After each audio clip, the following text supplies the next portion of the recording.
কলকাতা টিভিতে আপনাদের সকলকে স্বাগত। আপনাদের সঙ্গে রয়েছে আমি অঙ্কুর। দেখছেন আপনারা বিহারের রায়। আজ সকাল থেকে বিহার বিধানসভা নির্বাচনের ফলাফলের সর্বশেষ আপডেট আমরা দেখাচ্ছি কলকাতা টিভির পর্দায়, যাবতীয় কভারেজ। এবং এই মুহূর্তে সর্বশেষ যে ফলাফল এই মুহূর্তে আপনারা তার স্ক্রিনে দেখতে পাচ্ছেন। 122 হচ্ছে বিহার বিধানসভায় ম্যাজিক ফিগার। সেই 122কে বহুক্ষণ আগেই পেছনে ফেলে এসেছে এনডিএ, তারা 195। অন্যদিকে বিরোধী জোটের যে প্রধান মুখ তেজস্বী যাদব, তিনিও রাঘবপুরে তার আসনটা নিয়ে আমরা দেখছি তিনি এখনো পর্যন্ত তিনি কখনো পিছিয়ে পড়ছেন, এই মুহূর্তে এগিয়ে গিয়েছেন কিন্তু তিনিও পিছিয়ে পড়েছেন। ফলে যার মুখকে সামনে রেখে বিরোধীরা ভোটে লড়েছিল তিনিই পিছিয়ে রয়েছেন। ফলে বোঝাই যাচ্ছে বাকিদের কি অবস্থা। লণ্ঠন জ্বলেনি, হাতে রয়েছে মাত্র 5টি আসন হয়েছে কংগ্রেসের। বরং কংগ্রেসের থেকে রেজাল্ট বেটার করেছে সিপিআই এমএল, তারা 6টি আসন পেয়েছে। কংগ্রেস আগেও আমরা দেখেছিলাম 70টি আসনে লড়াই করে তারা 17টিতে জিতেছিল। এবার 60টি আসনে তারা জোর জবরদস্তি নিজেদের নাম ঘোষণা করে দেয়, কিন্তু শেষমেশ হাতে 5 নিয়েই তারা রয়েছে, এখনো পর্যন্ত বাড়েনি। ভোটের পার্সেন্টেজও যদি দেখি তাহলে এনডিএ কিন্তু বাকিদের যথেষ্ট পেছনে ফেলে রেখেছে। এবং যে রামধনু জোট আমরা দেখেছিলাম মহাগঠবন্ধনে, সেই রামধনু জোটে বিভিন্ন কাস্টের একটা রিপ্রেজেন্টেশন ছিল, যেটা দিয়ে মনে করা হয়েছিল যে নীতিশ কুমারের যে শাসন সেই শাসনকে হয়তো উল্টে দেওয়া যাবে, কিন্তু সেই রিপ্রেজেন্টেশন থাকলেও সেটা কিন্তু ভোটে প্রতিফলিত হলো না। এবং যে নীতিশ কুমারের ভাবমূর্তিকে নিয়ে এত কটাক্ষ করা হয়েছিল বিরোধী শিবিরের পক্ষ থেকে, সেই নীতিশ কুমার কিন্তু যাবতীয় অ্যান্টি ইনকামবেন্সি বা প্রাতিষ্ঠানিক বিরোধিতাকে পেছনে ফেলে আবারও স্বমহিমায় বিরাজ করছেন।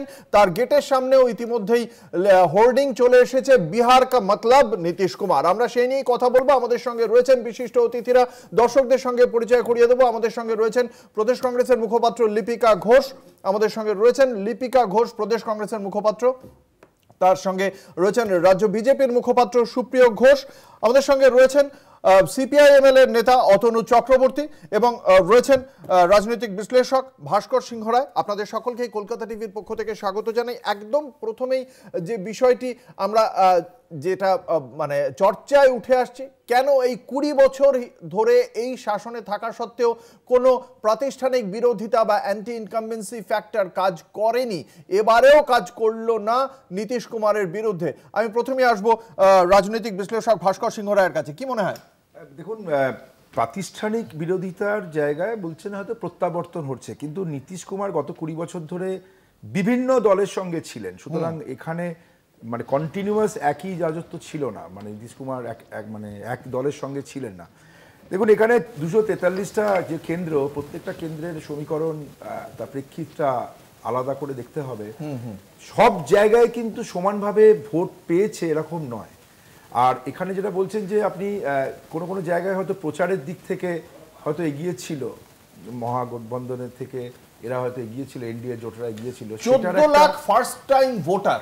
তা সত্ত্বেও এই যে আপনি বলছেন যে বিভিন্ন সময় নীতিশ কুমার হয়তো পল্টুরাম হিসেবে বিহারের প্রসিদ্ধ, কিন্তু তারপরেও এই 14 লাখ ফার্স্ট টাইম ভোটার, এই প্রচারটা তো করেছে বিজেপি। আপনি যদি প্রচারের পুরোটা দেখেন, জেডিইউ অঞ্চলেও বিজেপি প্রচারই করেছে, মানে জেডিইউ সেই অর্থে নিষ্ক্রিয় ছিল এবং তার শারীরিক কোন রকম সমস্যার জন্য হয়তো খুব বেশি প্রচার আপনার নীতিশ কুমারকেও আমরা দেখতে পাইনি, অনেক ভাষণ শোনার ক্ষেত্রে বিভিন্ন সময় আমরা পাইনি।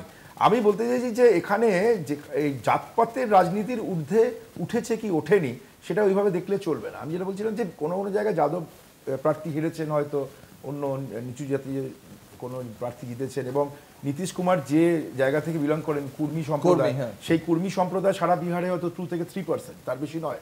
সুতরাং এই সমস্তটাই যে জাতপাতের উপরে উঠেছে বা ওঠেনি, এটা এক কথায় জবাব দেওয়া যাবে না, কারণ কেন্দ্রগুলোর ক্ষেত্রে নতুন যে আমাদের যে কথাটা বলা হচ্ছে এসআইআর কিন্তু ত্রুটিপূর্ণ ছিল, কারণ এসআইআর এ প্রাথমিকভাবে 65 লক্ষ নাম বাদ যাওয়ার পরে 65 লক্ষ পরে 48 লক্ষ আলটিমেটলি বাদ গেছে, এবং সুপ্রিম কোর্টের ইন্টারফেয়ারেন্স, মানে অ্যাকচুয়ালি যে এত এই বন্যার সময় যে এসআইআর করার কি ইম্প্যাক্ট পড়েছে, কাদের নাম বাদ গেছে, তারা আর নাম তোলানোর সুযোগ পেয়েছেন কিনা বা পাননি, এগুলো কিন্তু আমরা পর্যালোচনা করার জায়গাতে ছিলাম না। কিন্তু যেটা হচ্ছে প্রচারের ক্ষেত্রে যে এনডিএ এগিয়েছিল, ওদের তার কেন্দ্রীয় নেতৃত্ব এই প্রচার এবং 10,000 টাকা যে দেওয়ার যে ব্যাপারটা, এটা তো এককালীন দেওয়া, মানে বোনাসের মতন, যে আপনি তোমাকে এই নির্বাচনের আগে এই 10,000 টাকা দেওয়া হলো, এগুলো মহিলাদের এবং ভোট 67% বেশি ভোট পড়েছে। মহিলাদের অ্যালিওর করার ক্ষেত্রে 10,000 টাকা সেটার কিছু কাজ করেছে, তার থেকে কিছু কম ঘোষণা করেননি এই তেজস্বী যাদব। প্রত্যেক ঘর থেকে চাকরির ঘোষণা করেছিলেন, কিন্তু সেই ঘোষণা হয়তো শেষ পর্যন্ত বিশ্বাসযোগ্য ঠেকেনি। কংগ্রেসের ফলাফলটা একটু এই বর্তমান বিহারের যে বাজেট রয়েছে সেই বাজেটের 4 গুণ যদি হয় তাহলে সম্ভবত ওই তেজস্বী যাদবের সবকটি প্রতিশ্রুতি পালিত হবে। 12 লক্ষ কোটি টাকার বাজেট করতে হবে, তাহলে সেই জন্যই সম্ভবত বিশ্বাসযোগ্য মনে হয়নি।